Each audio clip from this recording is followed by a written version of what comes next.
आसपास के कई राजाओं को मिलाकर, और 21 दिन, महाभारत तो 11 दिन हुआ, लेकिन महाराजा सुहेलदेव जी के साथ युद्ध 21 दिन नानपारा मैदान बहराइच में हुआ।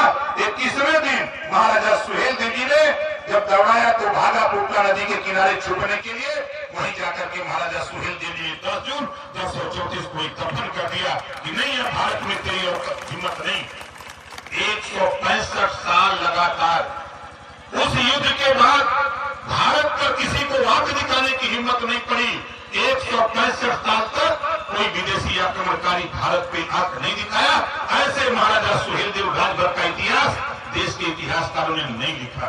जब नहीं लिखा, जब मैंने पढ़ा तो मैंने भी मन बनाया कि जो हमारे महाराजा सुहेलदेव के इतिहास को पताल में गाड़ा है, हम पताल से निकाल करके हम धरती पर ला करके दिखाएंगे देश को। और आज जिस तरह हनुमान जी जब अहिरावण राम और लक्ष्मण जी को पातालपुरी ले गया तो किसी को निकालने की हिम्मत नहीं पड़ी। अगर निकाला तो हनुमान जी जाके निकाल के ले आए, याद है ना। उसी तरह महाराजा सुहेलदेव जी का वंशज जो इतिहास पताल में गया हुआ था, उस इतिहास को निकाल करके आज हम लोगों ने पूरे देश और दुनिया के सामने रख दिया। आप जिस तरह खेत पाने के लिए इंतखाब चाहिए, उसी तरह राजपाट पाने के लिए इतिहास चाहिए। आपको इतिहास हम आपको दे दिए। अब इतिहास कहीं भी जाएंगे, अब कोई नकारने को नहीं। देश के गृह मंत्री अमित शाह जी जब आते हैं अयोध्या तो वो कहते हैं कि राजभर महाराजा सुहेलदेव जी ने अगर नहीं होते राजा तो ये अयोध्या वो लूट करके चला गया होता। लेकिन महाराजा सुहेलदेव जी ने अयोध्या की धरती, अयोध्या के मंदिर को बचाने का अगर कोई काम किया तो महाराजा सुहेलदेव जी ने किया है। ये देश के गृह मंत्री जी बोलते हैं। देश के प्रधानमंत्री जब आते हैं अयोध्या भगवान राम के मंदिर के शिलान्यास में, तब वो कहते हैं जब तक सुहेलदेव के विचारों का भारत नहीं होगा तब तक देश तरक्की के रास्ते पर नहीं जा सकता। ये देश के प्रधानमंत्री जी का बयान और सूबे के मुख्यमंत्री योगी आदित्यनाथ जी का बयान अभी हाल में उन्होंने बयान दिया। मैंने इसे मजाक में कहा, कुछ बात उन्होंने कहा कि मैंने कहा कि माननीय मुख्यमंत्री जी हम राजभर महाराजा सुहेलदेव जी के वंशज हैं। कहा नहीं, सही बोल रहे हो भाई, मुझे भी पता है कि उस राजा ने आज देश में अगर वो राजा नहीं होता तो देश गुलाम बना होता। गुलामी की जंजीरों से छुटकारा दिलाने का काम अगर कोई किया, गुलाम बनाने वाले को अगर नेस्तनाबूद कोई किया तो राजभर महाराजा सुहेलदेव जी ने किया। उनका भी वीडियो तमाम चारों तरफ चर्चा में होता है। और राजभर भाइयों, मैं तो आपको कितना बताऊं, आपने देखा अभी महाकुंभ लगा था। महाकुंभ 45 दिन का था। अब 45 दिन के महाकुंभ में अगर सबसे ज्यादा किसी की चर्चा थी तो राजभर जी की चर्चा थी। बोलो सही कह रहा हूं गलत कह रहा हूं? क्यों चर्चा थी? इस नाते कि हम लोग महाराजा सुहेलदेव जी के वंशज। पता है, आज आपको बता दो नौजवानों, आपको जितना वजन आपका होगा उतना वजन का तलवार चलाते थे महाराजा सुहेलदेव जी। आज 40 किलो की तलवार नहीं उठेगी किसी से, नौजवान से। सिपाही जी कि उठेगी? नहीं उठेगी। 40 किलो की तलवार चलाते थे। जब भांजते थे पता लगता था कि जैसे महाभारत आप देखे होंगे, उससे बड़ा युद्ध हुआ था नानपारा मैदान। तो उनके वंशज हम लोग हैं, लेकिन हमको क्या कह दिया गया?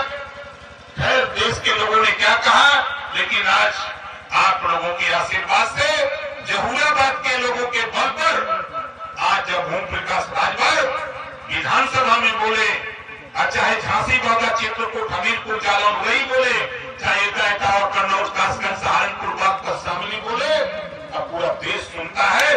आज 140 करोड़ आबादी में मैं तो एक दिन बैठा था एक गांव में, चाय पी रहा था, बगल में हमारे बुजुर्ग थे, मैं उनको नहीं जानता, थोड़ा आंख से कम दिखाई दे रहा था, और अपने नाती से कह रहे थे बच्ची वो राजभर वाला वीडियो दिखवा देते थे कि राजभर वाला जो वीडियो थे मोबाइल से निकाल के सुनाओ थे, बड़ा तगड़ा बोलता है वो नेता। हम उन्हीं के बगल में बैठे, हमको नहीं पता कि हम बैठे हैं। खैर, उन्होंने जो वीडियो देखना शुरू किया तो हमने शिष्टाचार में हमने कहा कि बाबू जी चाय तो पी लीजिए। कहे नहीं बाबू, ये राजभर बहुत तगड़ा बोल रहा था, तुम भी सुन लो। हम तो खुद देते हैं। तो मकसद साथियों कहने का देखिए, बाबा साहब डॉक्टर अम्बेडकर जी ने कहा है कि political power is the master की। आज आप लोगों ने मुझे विधायक नहीं बनाया होता, आज बताओ पूरे देश में चर्चा राजभर महाराजा सुहेलदेव जी की होती? नहीं होती। आज पूरे देश में बहुत से विरोधी कहते हैं कि क्या किया। अरे विरोधियों, आज के 22 साल पहले जाओ, कहीं चोरी डकैती छीने की होती थी तो सबसे ज्यादा पहले पकड़ा जाता था, तो राजभर पकड़ा जाता था। लेकिन ओम प्रकाश राजभर ने ऐसी चाल चला, किसी की हिम्मत नहीं है पूरे प्रदेश में किसी गरीब राजभर को बिना वजह कोई गाड़ी थाने पर पकड़ ले गई, छीने की कोई करे, कोई कहीं करे, कोई डकैती कोई करे। इतनी कुदरत को पैदा किया नहीं किया। आज किसी की हिम्मत नहीं पड़ती है। लोग अगर कहीं हाथ डालते हैं तो उनको लगता है जैसे डायलॉग गब्बर शोले वाला याद आ जाता है कि यहाँ से 50-50 कोस दूर रात को जब बच्चा रोता है तो माँ कहती है बेटा सो जा, नहीं गब्बर सिंह आ जाएगा। देखा होगा आपने शोले फिल्म। उसी तरह आज पूरे प्रदेश ही नहीं, बिहार हो, पंजाब हो, महाराष्ट्र हो, गुजरात हो, दिल्ली हो, उत्तराखंड, छत्तीसगढ़ तो घूम रहे हैं और देख रहे हैं। लोगों को भय व्याप्त है कि भाई ओम प्रकाश राजभर से सावधान रहना, उनके सिपाहियों से भी सावधान रहना। नहीं, उनका सिपाही अगर बूथ का भी अध्यक्ष उनको फोन कर देता है, अगर वो नोटिस में ले लिया, अगर उसके साथ अन्याय है तो फिर उस अधिकारी को भी खैर नहीं है। ये ओम प्रकाश राजभर ने ये ताकत आपकी बदौलत पैदा करके दिखाया। अभी आपने देखा बलिया की घटना, है हिम्मत किसी नेता की, लेकिन वो ताकत आपके बदौलत। अभी आप चले जाओ संत कबीर नगर, लोगों ने झोपड़ी चला दिया, वहां DM, SP, ADM, SDM, BDO, CDO सारे लोगों को खड़ा करा दिया। और जब तक यहाँ इनकी मड़ई नहीं छालोगे, जब तक इनको आवासीय पट्टा नहीं दे दोगे, जब तक इनका आवास नहीं दे दोगे, तब तक यहाँ से जाने नहीं दूंगा। मैं खुद पहुंच गया वहां और आज सब तैयार है। अगर हम सत्ता में नहीं होते तो कर पाते। अभी आजमगढ़ में 14 लोगों की झोपड़ी जल गई। मुझे पता लगा, मैंने देखा, फोन आया, दूसरे दिन में हाजिर हो गया। 14 को आवास, 14 को जो सरकार की सुविधा 3 दिन के अंदर वही दिला दिया। और आपसे कह रहा हूं कि देखिए, हम लोग इधर जुटे और आपसे कहूंगा कि धैर्य रखिए। अभी हमने एक स्कीम बनाई, जो बीमारी आपके पास है। हर गांव से 25 परिवार को आवास, शौचालय, pension, ration card, Ayushman card और साल में 1,25,000 रुपया कमाने की व्यवस्था। 1 अप्रैल से पूरे प्रदेश में 15 लाख परिवार को हम आवास देने जा रहे हैं। एक दस्तक से, आपके आशीर्वाद से एक दस्तक से देने जा रहे हैं और 15 लाख परिवार को निःशुल्क शिक्षा देने जा रहे हैं। ये आपके ताकत के बल पर। हम सत्ता में नहीं होते तो नहीं कर पाते। हम आपसे कह रहा हूं, पूरे प्रदेश में कहीं भी व्यक्तिगत शौचालय अगर कोई बनवाना चाहता है तो रुपया तो हमारे पास है। आप खाली ऑनलाइन फार्म भर दो, आप यहाँ भरोगे, लखनऊ हमारे यहाँ टैक्स हो जाता है, वो कनेक्टिविटी है, वहां हमको पता लगता है। अधिकारियों की मीटिंग करा करके, जांच करा करके 12,000 हम आपको व्यक्तिगत शौचालय बनाने के लिए प्रोत्साहन राशि देने के लिए हमारे पास पैसा है। उसको लेना चाहो तो आप ले लो। और जो आपके कंप्लेन आते हैं, और मैं आपको बता दूं, जिसके पास मड़ई है, रहने का ठिकान नहीं है, एक एप्लीकेशन सादे कागज पर, ये पेपर पर आप लिखित हमको दे दो। हम लखनऊ से जब दस्तखत करते हैं, जो पावर आपने दिया, जब वहां से दस्तखत करते हैं तो यहाँ जांच बैठ जाती है जिलाधिकारी के माध्यम से, आपके जिले में, आपके गांव तक जांच बैठ जाती है। लेकिन अभी हमारे लोगों को पता नहीं है। सोचते हैं कि मंत्री जी आए, कह दिए तो मंत्री जी कह दिए। मंत्री जब दस्तखत जब तक कागज पर नहीं करेंगे तब तक कुछ होने वाला नहीं। ये दिमाग में रखो आप लोग। और मुझे खुशी हुई है बताते हुए आपको कि पहला काम जो कहीं भी चोरी, डकैती, लूट, हत्या होता था और फर्जी केस में राजभर फंसाया जाता था, आज वो 99% बंद हो गया। 99% बंद हो गया। लोग कहते थे कि महाराजा सुहेलदेव, जब मैं पहले निकला, आपके गाजीपुर सादात आया तो बहुत से लोगों ने कहा कि सुहेलदेव के हम, हमके घबराओ नहीं। 15 साल के बाद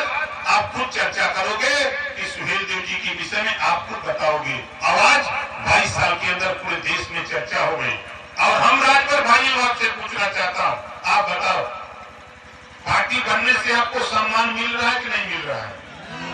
कितने लोगों को इस बात की जानकारी, जरा हाथ उठाओ। सम्मान मिल रहा है ना? देखो, बाबा साहब डॉक्टर अम्बेडकर जी नहीं होते, आज वो सम्मान आप लोगों को नहीं मिलता। बाबा साहब डॉक्टर अम्बेडकर जी ने हमको आपको वोट देने का पावर नहीं दिया होता तो आज हमें मिलने नहीं होते। जब हम मिलने नहीं होते तो हम आपकी लड़ाई नहीं लड़ पाते। इस नाते हम आपसे कहूंगा कि देखिए, लड़ाई में आप सहयोग करिए। सहयोग किस बात का? यहाँ जितने लोग हो, हर घर में मोबाइल है कि नहीं है? अच्छा बताओ, जिसके जिसके घर में मोबाइल है जरा हाथ उठाओ। जिसके जिसके घर में मोबाइल है, लगभग मोबाइल सबके घर है। हमारे यहाँ झगड़ा भैल गुड़िया पतोहिया, गुड़िया फोन कर अपने नैयरे पतोहिया का तो फोन दे हम जानते हम फोन करे एक बार नैयरे अपने माई से बतियावे और करे बाद दोनों झूठा झूठी के लिए पटकी पटका हो गए। हमारे गांव का बात था, दूसरे का बात छोड़ दा। हमारे यहाँ फोन के लिए गुड़िया की ऐसे ही बात पर हमके रूप को मोबाइल का जुगाड़ करावत है और बटवा से खाली एक फोन होके खरीद के दे दे भैया, ना दोनों झूठा झूठी करत है सर, दोनों बतियावत है। अब आप बतावा कि हमारा सवाल ये बदे है, आप बतावा जेकरे घरे मोबाइल हो, मोबाइल का रिचार्ज खत्म हो जाए 5 घंटा, मोबाइल का रिचार्ज अगर 5 घंटा खत्म हो जाए तो जेकरे घरे मोबाइल हो, मोबाइल का रिचार्ज अगर 5 घंटा खत्म हो जाए तो बतावा वो घबरा जाए कि ना घबरा जाए? क्योंकि घबराहट हो जाए कि ना हो जाए? आप सोच ला कि आपके मोबाइल का रिचार्ज खत्म होने पर 5 घंटा में घबराहट आ जाता हो। हम यही बदे आपसे कहला कि मोबाइल का रिचार्ज करे बदे तो पैसा आ ही जाता हो, आ जाता कि नहीं आ जाता? चाहे गेहूं बेचा, चाहे आलू बेचा, चाहे चावल बेचा, कुछ बेचा, लेकिन रिचार्ज तो होता। थोड़ा सही बात है गलत है? मोबाइल का रिचार्ज तो सबका हो रहा है। उसी तरह साथियों, मैं आपसे कहना चाहता हूं कि जिस तरह मोबाइल के रिचार्ज से आप घबरा जाते हो, जब मोबाइल रिचार्ज हो जाता है तो आप खुशहाली से फिर बात शुरू कर देते हो।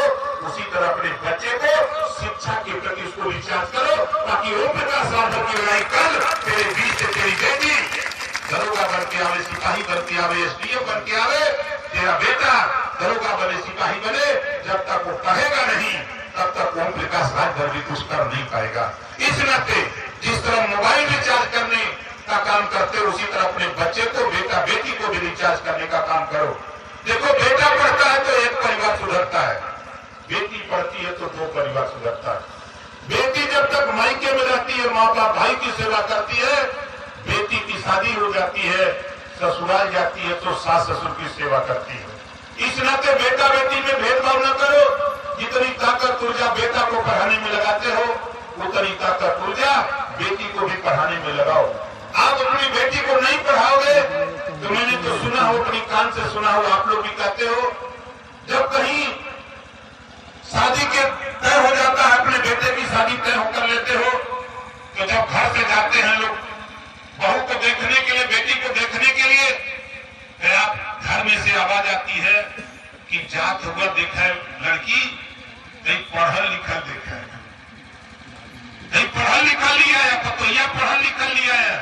इस सबके घरे का बात है, कहने का ना बात। लेकिन आप सोचा कि आप अपने घरे से तो कहते हो कि पतोहिया पढ़ल लिखल लिया है, लेकिन जब तोहरे बिटिया के देखा जवन आई, अगर पढ़ल लिखल न रही तब तो वो इनकार करके जाए तो बताओ कितना तकलीफ हुई। ये बोले आप सरस्वती हो, सारी ताकत तो आपके पास है, आप सरस्वती हो, आप दुर्गा हो, आप लक्ष्मी हो, ये लोग के पल्ले का कुछ नहीं।